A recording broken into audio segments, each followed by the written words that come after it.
کشتی کافی دیر سے ڈماڈول تھی۔ طوفان زیادہ ہوتا جا رہا تھا۔ لوگوں کے اندر خوف و ہراس زیادہ ہوتا جا رہا تھا۔ پھر ملا نے کہا، اے لوگو، اگر تم اپنی جان بچانا چاہتے ہو تو اس کشتی میں سے وزن کو کم کیا جائے، یعنی کہ اپنے سامان کو سمندر میں پھینک دیا جائے۔ لوگوں نے مجبوری کی حالت میں اس سامان کو سمندر میں پھینک دیا۔ پھر بھی جب سامان کو سمندر میں پھینک دیا گیا پھر بھی عذاب کم نہ ہوا، طوفان زیادہ ہوتا جا رہا تھا۔ پھر ایک شخص بولا کہ ہماری کشتی میں کوئی منحوس شخص ہے جو کہ باغا ہوا غلام ہے۔ اس دور میں باغے ہوئے غلام کو اچھا نہیں سمجھا جاتا تھا۔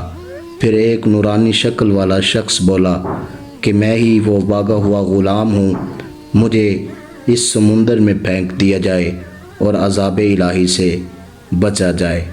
لوگوں نے اس کی نورانی شکل کو دیکھ کر سمندر میں پھینکنے سے منع کر دیا۔ پھر اس شخص نے کہا کہ میں ایک ایسا کام کرتا ہوں جس سے تم لوگ راضی ہو جاؤ گے، یعنی کہ ہم قرآن اندازی کرتے ہیں کہ جس کا نام نکلا اسے سمندر میں پھینک دیا جائے گا۔ ایک دفعہ نہیں، دو دفعہ نہیں، بلکہ 3 دفعہ اسی شخص کا نام نکلا جو کہ نورانی شکل والا تھا۔ پھر اسے سمندر کے اندر پھینک دیا گیا۔ جس شخص کو نیچے پھینکا گیا اس شخص کا نام حضرت یونس علیہ الصلاۃ والتسلیم تھا۔ آپ نے اپنی قوم سے تنگ آ کر اللہ تعالیٰ نے ان کو نینوا کے شہر میں بھیجا تاکہ وہ لوگوں کی تبلیغ کریں اور دین کو قبول کریں اور ان پر ایمان لے آئیں اور اللہ پر ایمان لے آئیں۔ اور ان لوگوں نے نہ ایمان لایا اور نہ اللہ پر ایمان لائے اور انہیں برا بھلا کہنے لگے اور ان کا مذاق اڑانے لگے۔ حضرت نوح علیہ الصلاۃ والتسلیم آپ نے فرمایا کہ 3 دن کی مہلت ہے، اگر تم ایمان لے آتے ہو تو ٹھیک ہے، ورنہ اللہ کا عذاب تم لوگوں پر آ جائے گا۔ وہ لوگ مذاق اڑانے لگے اور کہنے لگے، وہ عذاب جو تم کہتے ہو وہ لے کیوں نہیں آتے؟ حضرت نوح علیہ الصلاۃ والتسلیم آپ نے سوچا کہ یہ لوگ ان میں سے کوئی ایمان لانے والا نہیں ہے۔ مجھ سے پہلے بھی کئی پیغمبر گزرے، کئی نبی گزرے جنہوں نے بڑی بڑی مشکلات طے کی، بڑی بڑی مشکلات پائیں، لیکن ان میں سے کوئی نہ کوئی اسلام قبول کر لیتا تھا، لیکن میری قوم میں سے کوئی اسلام قبول نہیں کر رہا۔ پھر حضرت نوح علیہ الصلاۃ والتسلیم آپ نے اس بستی سے تنگ آ کر اس کشتی میں جا کر چلے گئے اور وہاں پر آپ کو سمندر میں پھینک دیا گیا۔ جب آپ نے بستی چھوڑنے کا ارادہ کیا، وہاں سے چلے گئے تو اللہ تعالیٰ کی طرف سے طوفان آنا شروع ہو گیا۔ وہ بستی والے پریشان ہو گئے اور حضرت نوح علیہ الصلاۃ والتسلیم کو ڈھونڈنے لگے یہاں تک کہ آپ کو وہ مل نہ سکے۔ حضرت نوح علیہ الصلاۃ والتسلیم کی تلاش جاری رکھی۔ ان لوگوں نے پھٹے پرانے کپڑے پہن لیے۔ ان لوگوں کو پتہ چل گیا کہ حضرت نوح علیہ الصلاۃ والتسلیم اللہ کے سچے نبی ہے اور ہم نے ان پر ایمان لانا ہے۔ ان لوگوں نے جانوروں کو اپنے بچوں سے الگ کر دیا، پھٹے پرانے کپڑے پہن لیے اور اللہ کی بارگاہ میں عجز و انکساری کرنے لگے۔ پھر اللہ نے جب یہ دیکھا تو اللہ تعالیٰ نے ان سے عذاب کو ہٹا دیا۔ جب حضرت یونس علیہ السلام کو سمندر میں پھینک دیا گیا تو اللہ نے بحیرہ روم کی ایک مچھلی کو بھیجا کہ وہ ان کو نگل لے۔ پھر اس مچھلی نے ان کو نگل لیا تو اللہ تعالیٰ نے اس مچھلی کو حکم دیا کہ تم نے ان کو نقصان نہیں پہنچانا، کسی قسم کا کوئی نقصان، اس کا گوشت اور اس کی ہڈیوں کو بھی نہیں توڑنا، کیونکہ یہ تمہاری غذا نہیں ہے۔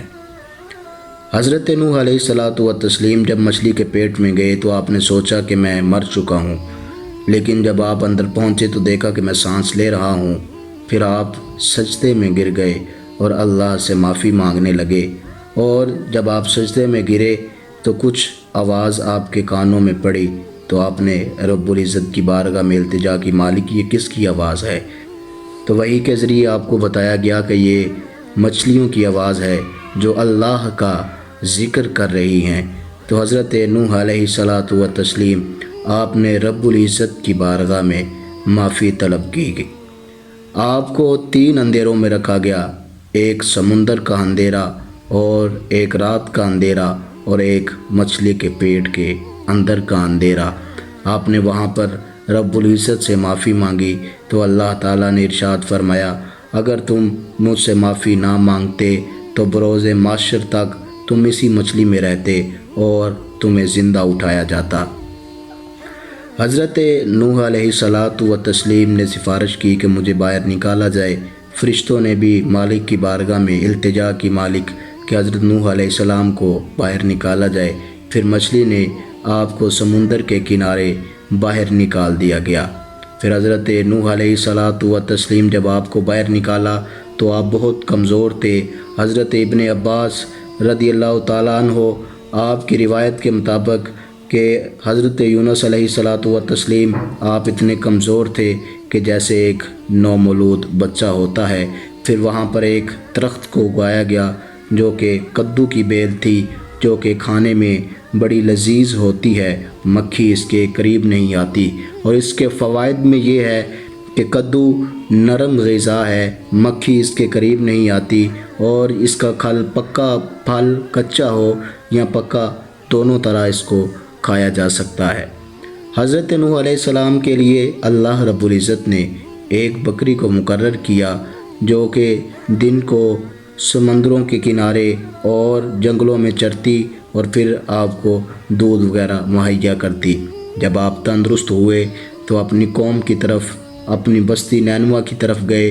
لوگوں نے پرتپاک آپ کا استقبال کیا اور آپ کو وہاں پر صحیح طریقے سے وہاں پر آپ کا استقبال کیا گیا۔ پھر حضرت نوح علیہ السلام سے ان کی قوم نے معافی مانگی اور اللہ رب العزت کی بارگاہ میں بھی معافی طلب کی اور ان کی بیعت کی۔ حضرت نوح علیہ الصلاۃ والتسلیم نے اپنی ساری زندگی اسی بستی میں گزاری اور وہیں پر آپ کی وفات ہوئی اور وہاں پر ہی آپ کو دفن کیا گیا۔